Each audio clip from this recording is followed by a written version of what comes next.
Hi everyone. So previous video में हमने decimals के बारे में सीखा था कि डेसिमल्स क्या होते हैं।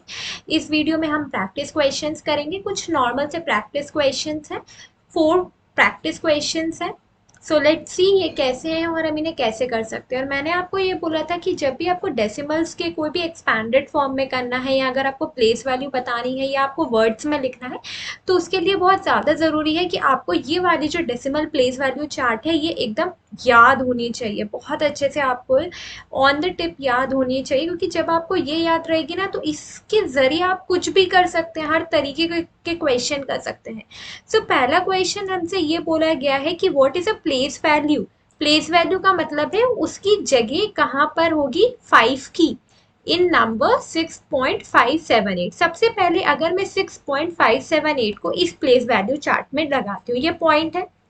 पॉइंट के पहले अपना क्या है कि 6 है और पॉइंट के बाद है 578। ओके, 578 है। यस, 578 है, ठीक है। अब उन्होंने बोला है कि इस 5 की प्लेस वैल्यू क्या है। प्लेस वैल्यू का मतलब है ये कहाँ पे आ रहा है, वंस प्लेस पे आ रहा है, टेंस पे आ रहा है, हंड्रेड्स पे आ रहा है, थाउजेंड्स पे आ रहा है, क्या टेंथ पे आ रहा है, क्या हंड्रेड पे आ रहा है, क्या थाउजेंड पे आ रहा है। अगर आप देखेंगे कि ये जो होती है 6 जिस कॉलम में आ रहा है वो उसकी प्लेस वैल्यू है। 6 वंस में आ रहा है तो वंस उसकी प्लेस वैल्यू है। 5 टेंथ में आ रहा है तो टेंथ उसकी प्लेस वैल्यू है। तो प्लेस वैल्यू 5 की क्या हो जाएगी, जो प्लेस वैल्यू हो जाएगी वो हो जाएगी टेंथ।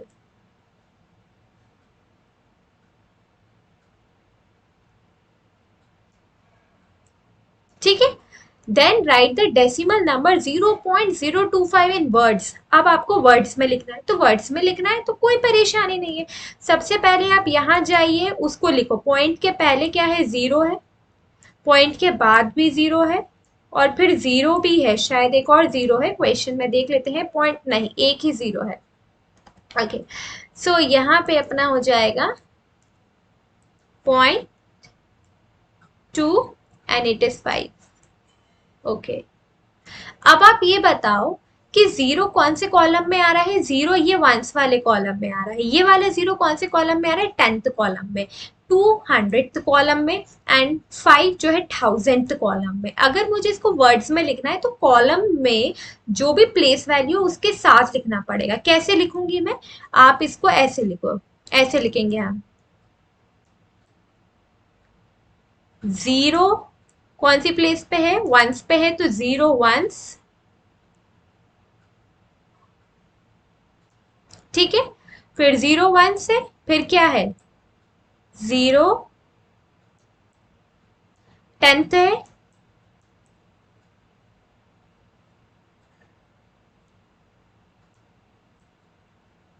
ठीक है, फिर क्या है, जी, ये अपना हो गया, ये जीरो वंस, जीरो टेंथ।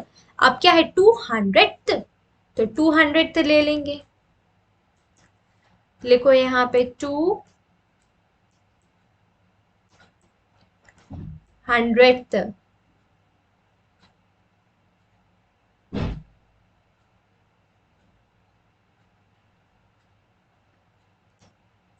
ठीक है, 200। फिर उसके बाद अपना 5 था। 5 किसके ऊपर है, 5 कौन से कॉलम में है, थाउजेंड कॉलम में है। तो यहाँ पे अपन लिख देंगे थाउजेंड।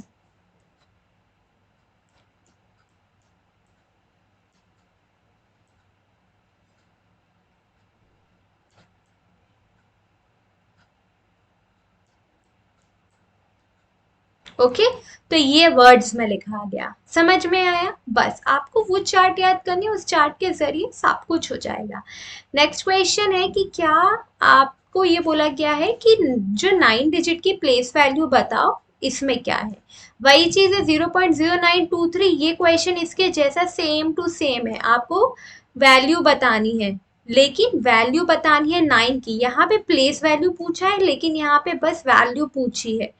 तो क्या आएगी, जब मैं यहाँ पे लिखूंगी 0.0932, लिखो।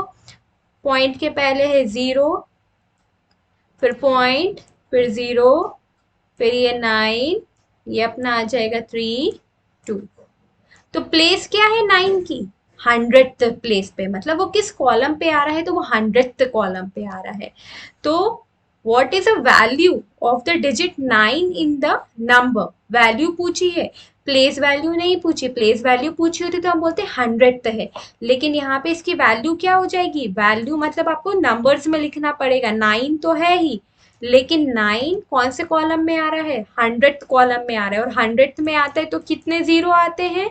अगर आप ये प्रीवियस वाली में अपन देखते हैं, ये 100th है अपना, कहाँ है 100th, अच्छा 100th है, तो 100th के ऊपर क्या होता है 10⁻⁻², यानी कि कैसा होगा कि ऊपर न्यूमरेटर में 1 है, नीचे 10 है, 2 है, यानी कि 2 जीरो होंगे, ऐसा आएगा। समझ में आया 100th में।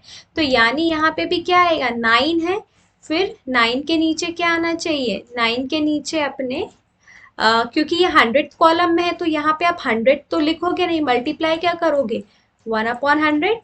सो जब अपन इसको मल्टीप्लाई करेंगे तो ये क्या दे देगा हमें, 9/100। सो 9/100 आ गया। तो कैसे लिखेंगे, पॉइंट में कितने जीरो हैं, दो, ऊपर कितने डिजिट है, एक, तो एक डिजिट तो उसके पास चला गया, एक अपने पास पॉइंट के बाद दो होने चाहिए। 1 को तो अपन ने पॉइंट बना लिया, ठीक है, 1 ऊपर गया, अपन ने उसको पॉइंट बना लिया, लेकिन पॉइंट के बाद दो होने चाहिए, लेकिन एक ही है, तो अपन यहाँ पे जीरो लगा देंगे, है ना, पॉइंट के पहले कुछ नहीं है तो जीरो लिख दो। और बाद में है 0.09, तो ये उसकी वैल्यू आ गई, ठीक है, क्योंकि हमसे प्लेस वैल्यू नहीं पूछी, वैल्यू पूछी है, तो अपन ने यहाँ पे वैल्यू बता दी। नेक्स्ट है express a number 12.365 in expanded form. Expanded form में हमें इसे एक्सप्रेस करना है। सबसे पहले हम इसको लिख लेते हैं, 12.365 को टेबल में यहाँ पे लिख लो, पॉइंट के पहले है 12.365। अच्छा, अब इसको लिखना होगा तो कैसे लिखेंगे, 1 काय में आ रहा है, टेंस में, लेकिन एक्सपैंडेड फॉर्म में लिखना है। Expanded means you have to फैला फैला के एक्सपैंड करना उसको। कैसे एक्सपैंड करेंगे, देखो 1 है, अपन को पता है मल्टीप्लाई होता है, क्योंकि जो कॉलम में होगा उसे मल्टीप्लाई, टेंस टेंस आता है तो अपन कैसे लिखते हैं 10। अगर आपको नहीं पता है कि टेंस में क्या लिखते हैं तो ये चार्ट अपन देखेंगे कि टेंस में 10⁻10 यानी कि 10, ठीक है, फिर प्लस का साइन लगाएंगे, एक एक नंबर होता जाएगा तो एक एक नंबर के बाद प्लस का साइन, फिर 2 है, अब 2 कौन से कॉलम में, वंस में, तो 2 के बाद पहले तो मल्टीप्लाई लगा दो। अब अपन को पता है वंस में अपन क्या लिखते हैं 10⁻0, यानी कि क्या होगा 1 होगा, 1 देन प्लस, देन अपना ये 3 है, 3 किस में आ रहा है, 10th में आ रहा है। 10th में क्या होता है, 10th में 1/10 होता है, ऊपर वाली चार्ट में जाके देख सकते हैं, प्लस फिर 6 है, फिर अपन ने बोला है 100th में आ रहा है, अभी अपन ने देखा था कि 1/100, ठीक है, एंड प्लस ये 5 है, तो 1000 है, यानी कि नीचे ये होगा, सॉरी इसको मल्टीप्लाई करो पहले, क्योंकि एक्सपैंडेड फॉर्म में लिखना है अपन को, तो इंटू 1/1000, ठीक है। तो ये एक्सपैंडेड फॉर्म हो गया, बस अब इससे आगे कुछ नहीं करना है। जैसे कि अगर आपको और समझ में नहीं आ रहा है तो आप मेरी प्रीवियस वीडियो देख सकते हैं, जहाँ पे मैंने डेसिमल्स के बारे में बताया और मैंने इस प्लेस वैल्यू चार्ट के बारे में भी बताया है कि कैसे ये 10⁻1 है, यानी इसका मतलब क्या है कि 10 एक जीरो है, दो जीरो के ऊपर दो है, यानी कि 2 जीरो है, और माइनस में है का मतलब क्या है, नीचे डिनोमिनेटर में अगर 4 है, -4 है, तो डिनोमिनेटर में माइनस अपने नीचे 4 जीरो आएंगे, इसका मतलब ये होता है, ठीक है। तो इसमें कंफ्यूज नहीं होना है, okay.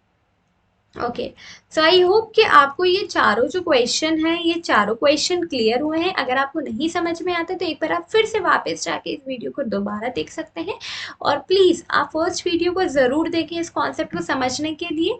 So watch my next video तो अपन कर ही चुके हैं इसका solution only, so feel free to get in touch with me. आप मेरे टेलीग्राम चैनल भी ज्वाइन कर सकते हैं, जहाँ पर मैं PDF डालती हूँ वर्कशीट्स की। And like share and subscribe my channel. Tata and bye bye.